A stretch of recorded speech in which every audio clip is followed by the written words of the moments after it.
Assalamualaikum warahmatullahi wabarakatuh. Halo mahasiswa semuanya, ketemu lagi di mata kuliah Kartografi Dasar. Nah, untuk pertemuan minggu ini kita akan belajar tentang materi generalisasi.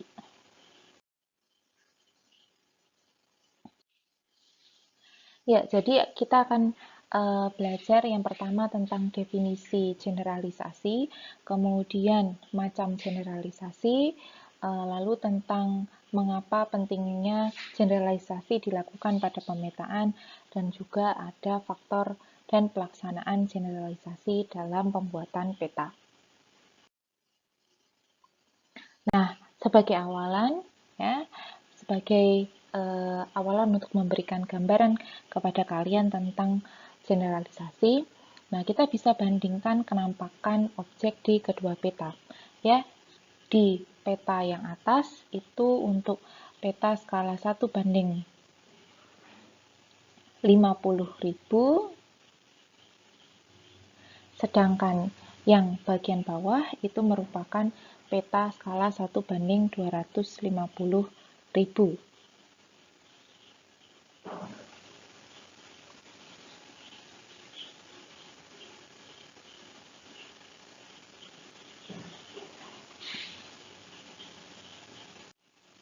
Maka dari situ kita bisa membandingkan kedetailan objek yang tergambar pada peta skala 1:50.000 dan peta yang lebih kecil skalanya, yakni skala 1:250.000.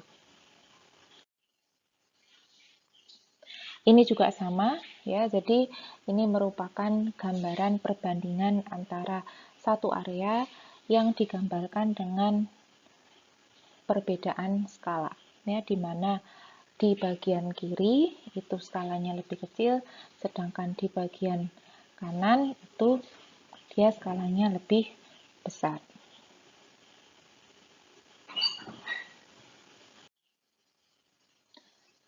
Nah, generalisasi peta merupakan kegiatan pemilihan dan penyederhanaan elemen-elemen yang ada pada peta dengan pertimbangan skala dan juga tujuan dari pemetaan. Mengapa generalisasi peta ini dilakukan?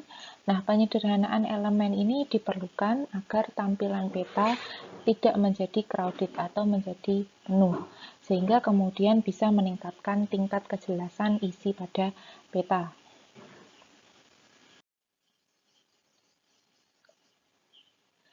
Generalisasi peta, ya, di sini ada penjelasan bahwa map generalization is concerned with the optimal display of geographic information in map form.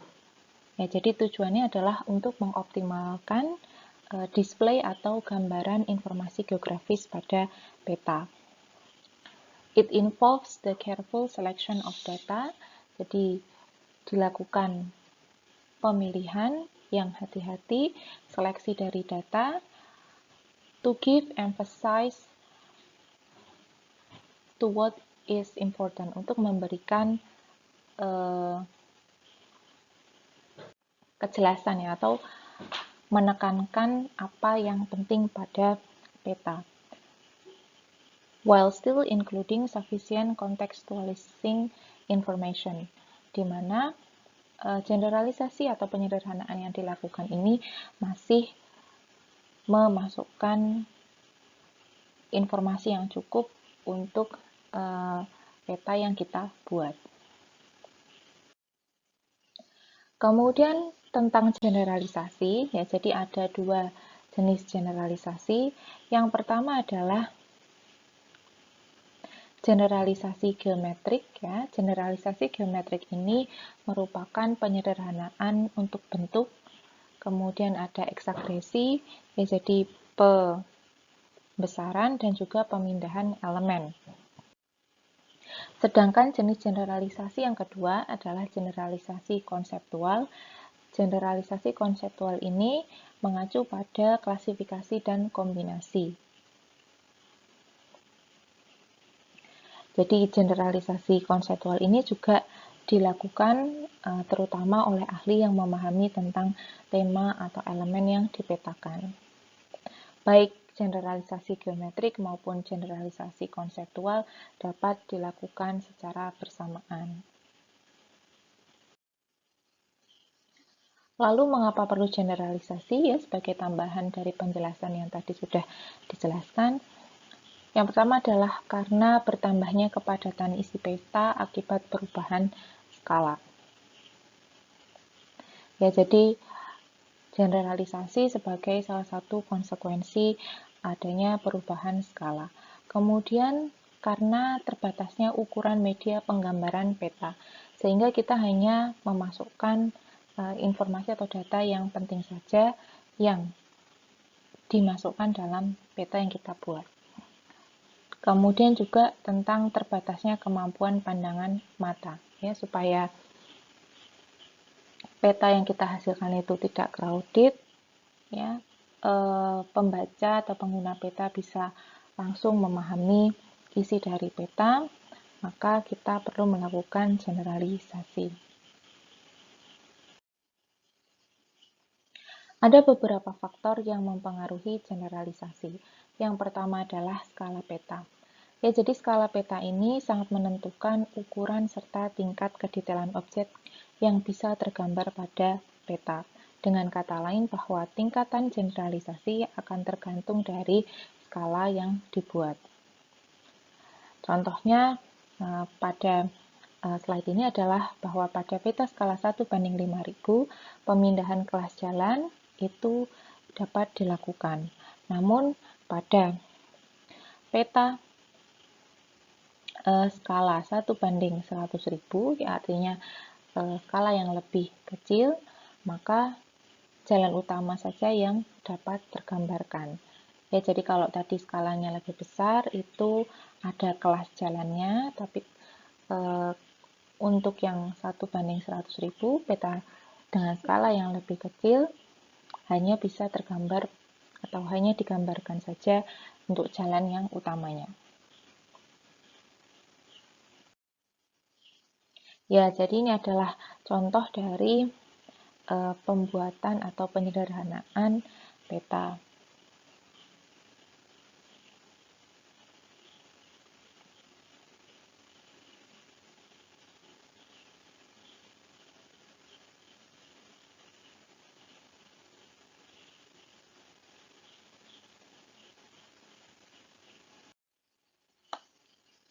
Selanjutnya adalah faktor maksud serta tujuan dari peta.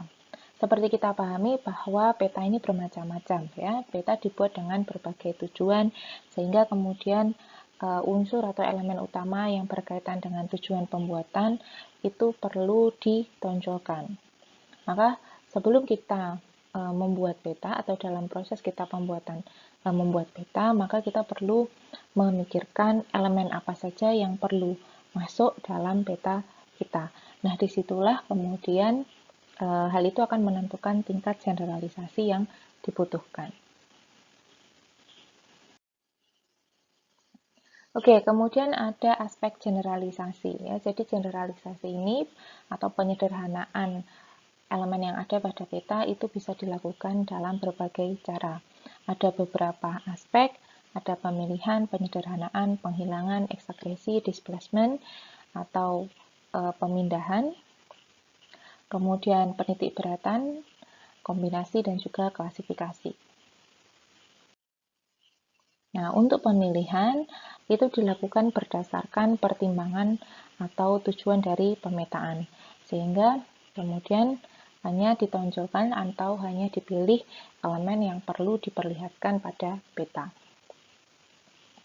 Misalnya untuk kasus peta geologi itu menampilkan elemen yang sifatnya alami, sehingga kemudian elemen buatan manusia itu bisa dihilangkan karena itu bukan merupakan hal yang perlu ditonjolkan untuk peta geologi. Ya, jadi ini adalah contoh dari pemilihan, ya. Kalau kita bandingkan antara gambar yang di kiri dengan yang di kanan, ya. Jadi kalau yang di kiri ini ada bagian area permukiman, ya, sedangkan kemudian karena pemukiman itu tidak penting untuk dimasukkan dalam peta geologi. Dalam kasus ini ya, untuk contoh ini, maka pemukiman dihilangkan.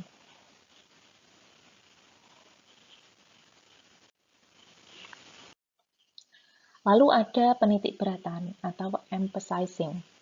Ya, jadi kembali lagi kepada tujuan dari peta yang akan kita buat. Jadi isi peta kemudian bisa direduksi sesuai dengan apa yang kita kehendaki. Sehingga detail yang sesuai dengan tema itu akan ditonjolkan, sedangkan detail objek yang kurang penting bisa dihilangkan. Lalu ada penyederhanaan, ya, jadi penyederhanaan ini dia digunakan untuk atau dilakukan untuk mengurangi detail kenampakan, supaya objek yang tergambar itu menjadi tidak terlalu kompleks ketika digambar pada peta dan untuk meningkatkan kejelasan pada peta. Sehingga di sini kita bisa bandingkan antara garis gitu ya, garis yang tergambar pada skala 1:25.000, 50.000, dan juga 1 juta. Kalau yang 25.000 itu detailnya itu sangat terlihat ya, banyak sekali detail pada garisnya, kemudian ketika digambarkan ulang pada peta yang lebih kecil 1:1 juta, ada beberapa detail yang dihaluskan atau dihilangkan atau disederhanakan. Ya, jadi ini juga sama ya. Ada beberapa detail yang dia disederhanakan dalam contoh ini.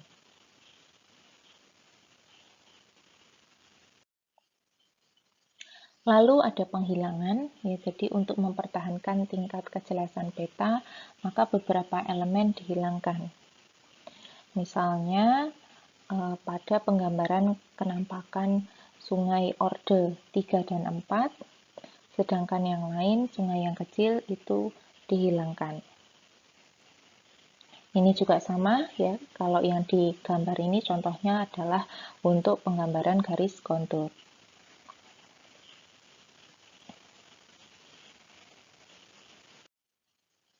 Eksagresi dilakukan dengan memperbesar ukuran kenampakan. Ya, jadi eksagerasi dilakukan hanya pada kenampakan yang penting. Misalnya jalan selebar 5 meter itu tergambar setebal setengah milimeter pada skala 1:10.000. Nah, kemudian ketika digambarkan ulang pada peta 1:50.000, peta tersebut digambarkan dengan garis 0,2 mm. Itu karena sudah dilakukan pembesaran, karena seharusnya jalan tersebut digambarkan dengan ketebalan 0,1 mm. Akan tetapi kalau digambarkan dengan ukuran ketebalan 0,1 mm itu tidak terlalu terlihat ya, sehingga diperbesar ukuran ketebalannya menjadi 0,2 mm. Ya, contohnya seperti ini.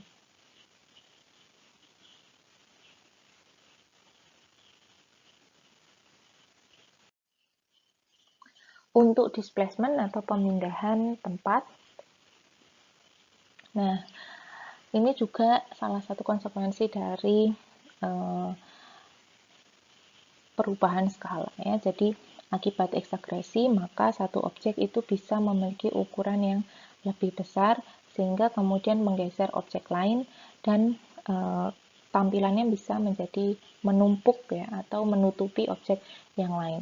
Sehingga kemudian perlu adanya pemindahan atau pergeseran tempat supaya untuk menghindari gambar yang bertampalan.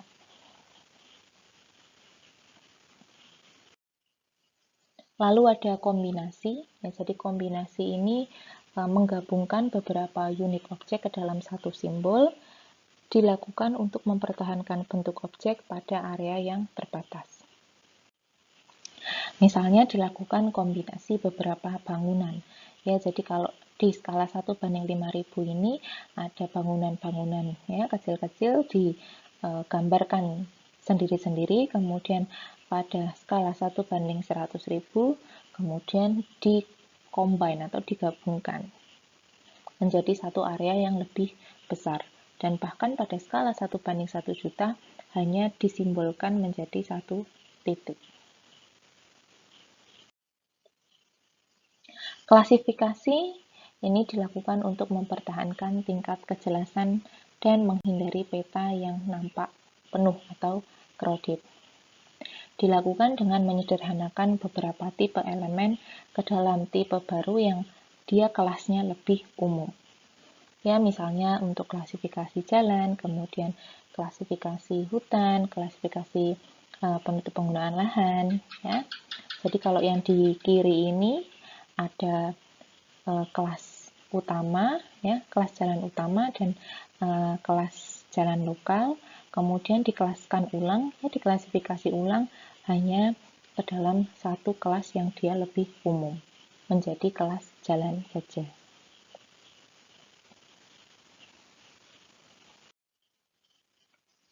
Nah, ini semua juga merupakan contoh dari penggunaan generalisasi untuk peta. Ya, jadi generalisasi ini ada banyak sekali yang bisa kita lakukan untuk bisa menyederhanakan peta, elemen yang ada pada peta, namun tetap menonjolkan apa yang penting untuk peta yang kita buat.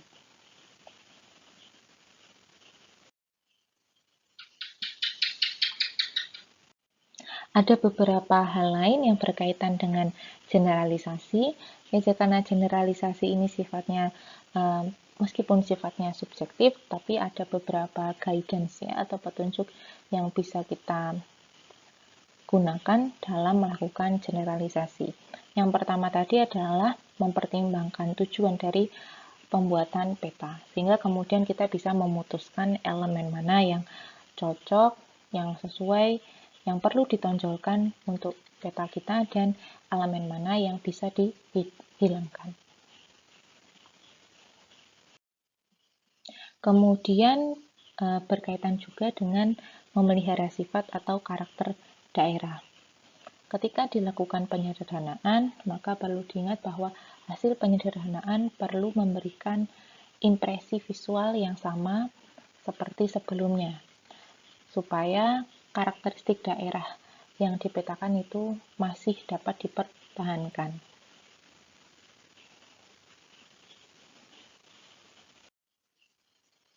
Kemudian juga memelihara tingkat generalisasi. Ya, jadi tingkat generalisasi yang kita lakukan itu juga perlu adanya konsistensi ya pada tingkat generalisasi yang dilakukan pada peta.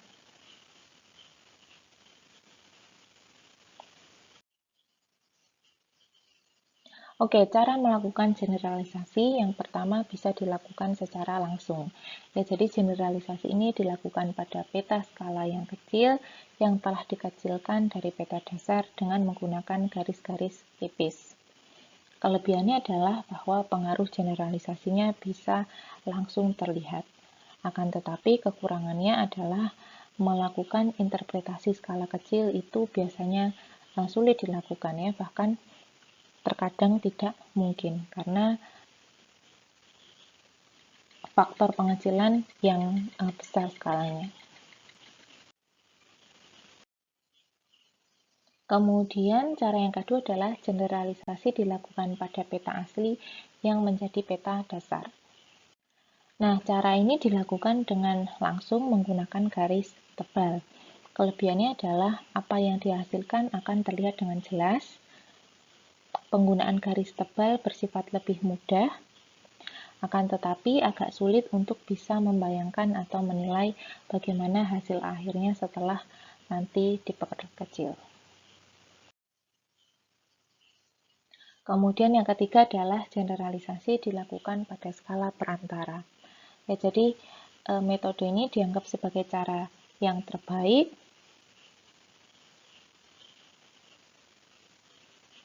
Jadi pengecilan dilakukan pada peta asli, kemudian baru dilakukan generalisasi sebagai hasil akhir.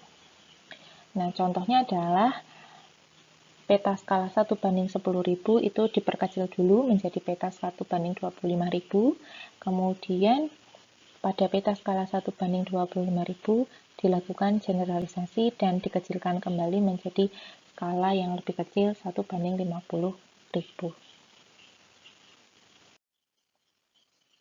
Ya, jadi itu tadi materi kita untuk minggu ini. Jadi materi kita untuk minggu ini kita membahas tentang yang namanya generalisasi atau proses penyederhanaan pada peta. Selanjutnya ada tentang macam generalisasi, pentingnya generalisasi, dan juga faktor dan cara melakukan generalisasi pada peta. Ya, jadi itu materi kita minggu ini. Terima kasih atas perhatiannya. Saya ucapkan tetap semangat ya. Assalamualaikum warahmatullahi wabarakatuh.